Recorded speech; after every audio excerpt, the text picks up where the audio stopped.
કાયમી પવનો, ગ્રહીય પવનો, પ્લેનેટરી વિન્ડ્સ 12 માસ સતત એક જ દિશામાંથી વહેતા હોય છે, તેથી તેને કાયમી પવન કહે છે. સમગ્ર પૃથ્વી ઉપર હોય છે તેથી કહે છે. અને ક્યાં તો કે હવાના ભારે દબાણ પટ્ટા તરફથી હલકા દબાણના પટ્ટા તરફ જતા હોય છે અને પૃથ્વીના ઘણા મોટા વિસ્તારને કવર કરી લે છે, એટલે તેને ગ્રહીય પવન કહે છે. તેના 3 પેટા પ્રકાર છે, ઈસ્ટર્લીસ, વેસ્ટર્લીસ ને એ બધા. આપણે બધા જોઈએ.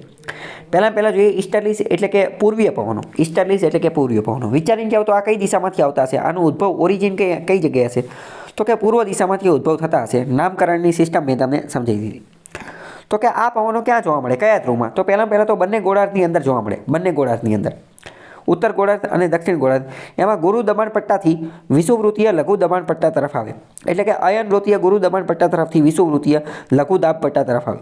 વિષુવવૃત્ત તરફ આવશે, બરાબર? કારણ કે વિષુવવૃત્તમાં તો શું છે, અહીંયા હલકું દબાણ છે ને, અને એની ઉપર જે ભારે દબાણ છે એ ભારે દબાણથી લઈને તો નીચે હલકા દબાણ તરફ આવશે અને ઉષ્ણકટિબંધમાં જોવા મળે છે.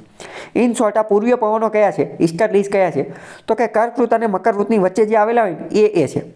કર્કવૃત્ત અને મકરવૃત્ત થી વિષુવવૃત્ત તરફ જોવા મળે. ઇન શોર્ટ, પૃથ્વી છે, બરોબર, વચ્ચે વિષુવવૃત્ત, ઉપર કર્કવૃત્ત અને નીચે મકરવૃત્ત. કર્કવૃત્તથી ક્યાં જશે? વિષુવવૃત્ત તરફ. મકરવૃત્તથી ક્યાં જશે? વિષુવવૃત્ત તરફ. એ પવનોને પૂર્વીય પવનો કહેવાય છે. ખ્યાલ આવ્યો? મગજમાં બેઠું? મગજમાં ઇમેજિન કરવાનું તમારે. ઓકે. પરંતુ હવે આપણે જોઈ લીધું કે આની ગતિ જે છે એ થોડી મરડાઈ જતી હોય છે અને પૂર્વ દિશામાંથી આવતા હોય છે, તેથી આને પૂર્વીય પવનો ને એ બધું કહે છે. ભૂતકાળમાં આ પવનો જે છે, આ પવનો એટલે કે ઈસ્ટર્લીસ એટલે કે પૂર્વીય પવનો, આ પવનોના માધ્યમથી દરિયાઈ વેપાર થતો હતો. ભૂતકાળમાં દરિયાઈ વેપાર થતો હતો. એટલે આ પવનોને વેપારી પવનો, ટ્રેડ વિન્ડ્સ પણ કહે છે. મોસ્ટ ઇમ્પોર્ટન્ટ પવન હોય તો એ આ જ પવન છે. અને આ તો આપણે જોઈ લીધું ને કે ભાઈ જે તે સમયે વેપાર માટે આટલા મહત્વના હતા, તો એ મોસ્ટ ઇમ્પોર્ટન્ટ પવન હોય. આમાંથી વારંવાર પ્રશ્ન પૂછાતો હોય છે. જો નીચે આપેલું છે આકૃતિના આધારે ખબર પડી જાય, બરોબર. વચ્ચે 0 ડિગ્રી ઇક્વેટર વિષુવવૃત્ત આપેલું છે, ઉપર જે છે એ કર્કવૃત્ત અને નીચે મકરવૃત્ત, બરાબર. એટલે અહીંયા એક્ઝેક્ટ 23.5 નથી, પરંતુ 30 લઈ લીધું છે, બરાબર. પણ ઇન શોર્ટ મકરની આજુબાજુમાં જ છે, તો 30 અને અહીંયા આ 30 ડિગ્રી. તો અહીંયા જે પવન જોવા મળે છે, આ બંને વચ્ચે જે પવન જોવા મળે છે એને જ શું કહે છે? એને જ કહે છે ટ્રેડ વિન્ડ્સ એટલે કે વેપારી પવનો. કેવા? વેપારી પવનો. અને આ પવન ઉદ્ભવે છે ક્યાંથી? તો જો અહીંયા તમે જોઈ શકો છો, પવન ક્યાંથી ઉદ્ભવે છે? પૂર્વ દિશામાંથી આવે છે. આ જો નકશામાં તમને ખ્યાલ છે ને, ઉપરની દિશા હોય ઉત્તર હોય, નીચેની દક્ષિણ હોય, આ બાજુની જે છે આ બાજુની એ પશ્ચિમ હોય અને આ બાજુની પૂર્વ હોય. તો આનું તીર જો, તીર તમે જો પૂર્વ તરફથી આવતા હોય એવું લાગે છે, એટલે એને ઈસ્ટર્લીસ કહેવામાં આવે છે. ખ્યાલ આવ્યો? ચલો, ફેરલના નિયમ મુજબ આ પવનો જે છે એ ઉત્તર ગોળાર્ધમાં જમણી તરફ ફેટાય છે અને ઈશાન ખૂણેથી ઉત્તર પૂર્વ દિશામાંથી આવતા જોવા મળે છે. જો નીચે જે તીર મારેલું છે, તીર તમે જુઓ, તીર જોઈને એવું લાગે છે ઉત્તર ગોળાર્ધની અંદર ઉત્તર પૂર્વમાંથી આવતા એવું લાગે છે? તો કે આ ઉપરની દિશા એટલે કે ઉત્તર અને આ સાઈડની એટલે કે પૂર્વ. ઉત્તર પૂર્વમાંથી આવતા એવું લાગે છે કે નહીં? ઉપરની આકૃતિ જુઓ તો. અને નીચે પણ જોઈ લો, નીચે શેમાંથી આવતા હશે? તો કે નીચે દક્ષિણ પૂર્વમાંથી. નીચે દક્ષિણ પૂર્વમાં ફંટાતા હશે એવું લાગે છે ખરા? નીચે આ દક્ષિણ ધ્રુવની અંદર, તો નીચેની દક્ષિણ અને પૂર્વ, બરાબર. એટલે ઘણી બધી વાર જે છે એ ઉત્તર પૂર્વમાંથી આવતા જોવા મળે છે અને ઉત્તર પૂર્વ દિશાને ઈશાન દિશા કહેવાય. એટલે ઘણી બધી વાર આને ઈશાન કોણી વ્યાપારો પવનો પણ કહે છે. ઈશાન કોણીય વ્યાપારી પવનો પણ કહે છે. પહેલાં જ મેં તમને કીધું કે પવનનું નામ કઈ રીતે બને, તો એનું ઓરિજિન, ઉદ્ભવ ક્યાંથી જન્મ થાય છે એનો, તો કે ઈશાન ખૂણામાંથી જન્મ થાય છે ને, એને ઈશાન ખૂણામાંથી, એટલે એને ઈશાન કોણી વ્યાપારી પવનો પણ કહે છે. આ બધું હું તમને એટલા માટે કહું છું કારણ કે વિધાનવાળા વાક્યમાં કે MCQમાં આવા અટપટા શબ્દો વાપરેલા હશે. તમે ખાલી વાંચીને કહેવાય કે ઈસ્ટર્લીસ અથવા તો ટ્રેડ વિન્ડ્સ, વેપારી પવનો, પણ અહીંયા કંઈક બીજું નામ આપી દીધેલું હોય. પણ હવે એવું કન્ફ્યુઝન ન થવું જોઈએ, કારણ કે મેં તમને એક મેઇન સિક્રેટ જ કહી દીધું છે. શું? કદાચ માની લો કે અહીંયા કહી દે કે ઈશાન કોણીય વ્યાપારી પવનો, તો પણ તમને ખબર પડી જાય કે આ કેવા પવન હશે? તો કે ઈશાન દિશામાંથી જેનું ઉદ્ભવ થતું હોય એ પવનનું નામ કઈ રીતે બને? જ્યાંથી ઉદ્ભવ થતું હોય ત્યાંથી બને, બરાબર. અને દક્ષિણ ગોળાર્ધમાં એ અગ્નિ ખૂણેથી આવતા હોય એવું લાગે છે. અગ્નિ ખૂણેથી એટલે કે દક્ષિણ પૂર્વમાંથી, એટલે એને અગ્નિકોણીય વ્યાપારી પવનો પણ કહે છે. તો ઇન શોર્ટ આપણે વાત કરીએ ને તો કે એક જ પવનના ઘણા બધા નામ છે. એક તો ઈસ્ટર્લીસ એટલે કે પૂર્વીય પવનો, ટ્રેડ વિન્ડ્સ એટલે કે વેપારી પવનો, અને બીજા અગ્નિકોણીય પવનો, ઈશાન કોણીય પવનો.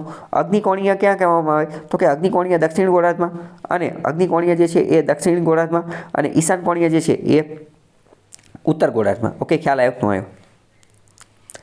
આ પવન ગરમ પ્રદેશ તરફ આવતા હોવાથી ગરમ બને છે, માટે તેમાં ભેજ સંગ્રહ કરવાની શક્તિ ઘટે છે, પરંતુ વરસાદ આપવાની શક્તિ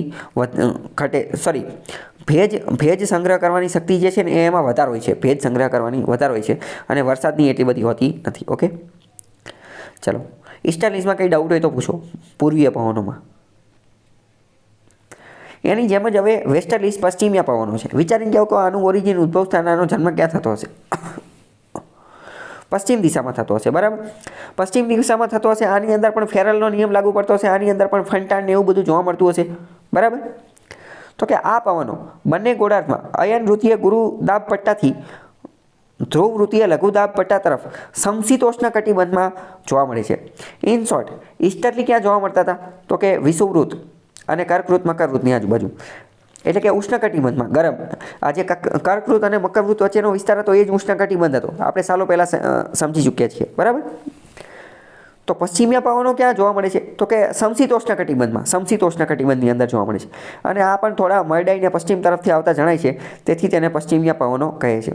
આ પવનો ઉત્તર ગોળાર્ધમાં દક્ષિણ પશ્ચિમથી ઉત્તર પૂર્વ એ બધું આપેલું છે, બરાબર. અમુક વાર એને જે ઉત્તર ગોળાર્ધમાં જે છે એટલે એને નૈઋત્ય કોણી કહે છે અને દક્ષિણ ગોળાર્ધમાં તેને વાયવ્ય કોણીય કહે છે. ઓકે, ખ્યાલ આવ્યો નહીં? જો નીચે વેસ્ટર્લીઝ જે છે એ પણ આવેલા છે. વેસ્ટર્લીઝ જે છે એ ક્યાં જોવા મળે છે? તો કે જો સમશીતોષ્ણ કટિબંધ ક્યાં આવેલું હતું એ આપણે બહુ પહેલાં સમજી ગયા છીએ. 30 થી 60 ડિગ્રીની અંદર, 30 થી 60 ડિગ્રીની અંદર શું હતું? સમશીતોષ્ણ કટિબંધ. તો સમશીતોષ્ણ કટિબંધની અંદર જોવા મળે. સમશીતોષ્ણ કટિબંધની અંદર 30 થી 60 ડિગ્રી વેસ્ટર્લીઝ પશ્ચિમીય પવનો આપેલા છે. ધ્યાનપૂર્વક જોઈને કહો, શું તમને એવું લાગે છે કે કઈ દિશામાંથી ઉદ્ભવ પામતા હોય? વેસ્ટર્ન પશ્ચિમ દિશામાંથી ઉદ્ભવ પામતા હોય એવું લાગે છે ખરા? બરાબર. તો એ આકૃતિની અંદર પણ આપણને જણાઈ શકે છે. બીજી વાત કરીએ, નૈઋત્ય કોણીય અને વાયવ્ય કોણીય પણ લાગે છે ખરા? વિચારીને જોઈને કહો. પહેલાં તો એક આ નૈઋત્ય, વાયવ્ય, ઈશાન ને અગ્નિની એક ખ્યાલ છે કે નહીં તમને? બરાબર. તો એ લાગે છે કે નથી લાગતું? ઓકે, ચલો. જો નીચે એની જેવા તે એ બીજી આકૃતિ પણ આપેલી છે, બરાબર. પશ્ચિમીય પવનોની દિશા વ્યાપારી પવનોની દિશા કરતાં વિરુદ્ધ હોવાથી તેને પ્રતિ વ્યાપારી પવનો પણ કહે છે. એન્ટી ટ્રેડ વિન્ડ, પ્રતિ વ્યાપારી પવનો પણ કહે છે. આ પવનો ગરમ પ્રદેશોથી ઠંડા પ્રદેશો તરફ વાતા હોવાથી ઠંડા પડે છે. આ પવન યાજીને કેવા બની જાય છે? ઠંડા બની જાય છે. જો ઉપર જોઈને પણ ખબર પડી જાય છે કે ગરમ પ્રદેશથી ઠંડા પ્રદેશ તરફ જતા હોય છે, બરાબર. અને આ અમુક વાર જે છે વરસાદ લાવવાનું ને એ બધું કામ પણ કરતા હોય છે, બરાબર. બીજું મોસ્ટ ઇમ્પોર્ટન્ટ જાણવું ગમશે એ જોઈ લઈએ આપણે કે દક્ષિણ ગોળાર્ધ એ જળ ગોળાર્ધ છે, બરાબર. તો કે દક્ષિણ ગોળાર્ધમાં 40 ડિગ્રીથી તે 80 ડિગ્રી સુધી આપણે જતા રહીએ ને તો અહીંયા જમીન ખંડો જે છે ને એ મોટે જમીન ખંડોનો લગભગ કોઈ અવરોધ ન હોવાથી, જમીન ખંડોનો લગભગ કોઈ અવરોધ ન હોવાથી, એટલે કે અહીંયા જમીન છે જ નહીં. 40 થી 80 ડિગ્રીની આજુબાજુ આપણે જતા રહીએ ને તો અહીંયા જમીન એટલી બધી જોવા મળતી નથી. મોટે ભાગે શું જોવા મળે છે? સમુદ્ર જ જોવા મળે છે, સમુદ્ર. તો તમે વિચારો, અહીંયા પવન જે છે, પવન એને કોઈ અવરોધ મળશે કે નહીં મળે? ત્યાં કોઈ અવરોધ મળશે નહીં. એટલે પવન તીવ્ર વેગથી સુસવાટા મારતો જોવા મળે છે. આ પવનોના અતિ વેગથી ઉત્પન્ન થતા અવાજની તીવ્રતાના કારણે અહીંના નાવિકો જે 40 ડિગ્રી ઉપર જે પવન જોવા મળે છે ને એને એ પશ્ચિમીય પવનોને દક્ષિણ અક્ષાંશ પર ગર્જતા ચાલીસા તરીકે ઓળખે છે. ગર્જતા ચાલીસા, રોરિંગ ફોર્ટીસ. ચલો, પહેલાં તો મોસ્ટ ઇમ્પોર્ટન્ટ આ બધી વસ્તુ જે છે ને એ ખાલી દક્ષિણ ગોળાર્ધમાં જ જોવા મળશે. કેમ? કારણ કે દક્ષિણ ગોળાર્ધ એ તો જળ ગોળાર્ધ છે ને, દક્ષિણ ગોળાર્ધ એ જળ ગોળાર્ધ છે. ઉત્તર ગોળાર્ધમાં આવું નથી. ઉત્તર ગોળાર્ધમાં તો જમીન છે, દક્ષિણ ગોળાર્ધમાં જમીન નથી, જળ, પાણી વધારે છે, સમુદ્ર વધારે છે. ત્યાં પવનને કોઈ અવરોધ મળતો નથી, એટલે સનસનાટિયા મારતા, સુસવાટા મારતા પવન જોવા મળે છે. એટલે 40 ડિગ્રી ઉપર પવનો એટલા જોરદાર, એટલા ગર્જના કરતા ચાલતા હોય છે, એટલે નાવિકો એને શું કહે છે? ગર્જતા ચાલીસા, રોરિંગ ફોર્ટીસ. રોરિંગ ફોર્ટીસ. પ્રશ્ન પૂછાઈ જશે, રોરિંગ ફોર્ટીસ ક્યાં જોવા મળે છે? તો કે રોરિંગ ફોર્ટીસ જે છે એ 40 ડિગ્રી સાઉથની અંદર જોવા મળે છે, બરાબર. 40 ડિગ્રી સાઉથની અંદર.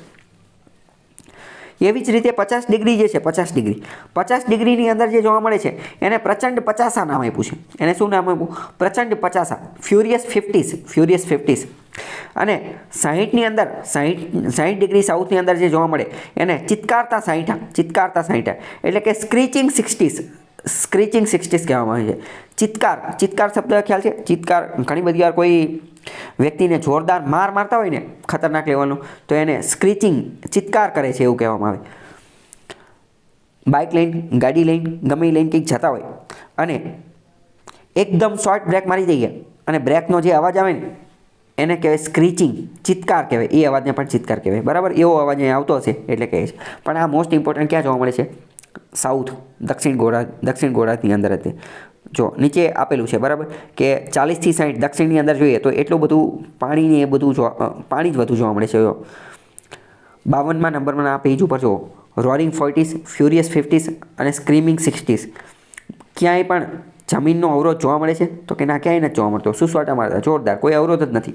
એક રીતે આપણી ભાષામાં એવું કહી શકીએ કે ક્યાંય બમ્પ જ નથી. આપણે ગાડી કે બાઇક લઈને જતા હોય, બરાબર, તો આપણે બમ્પ આવે તો બ્રેક મારવી પડે. અહીંયા ક્યાંય બ્રેક છે નહીં, બરાબર, બ્રેક મારવાનું કંઈ છે નહીં.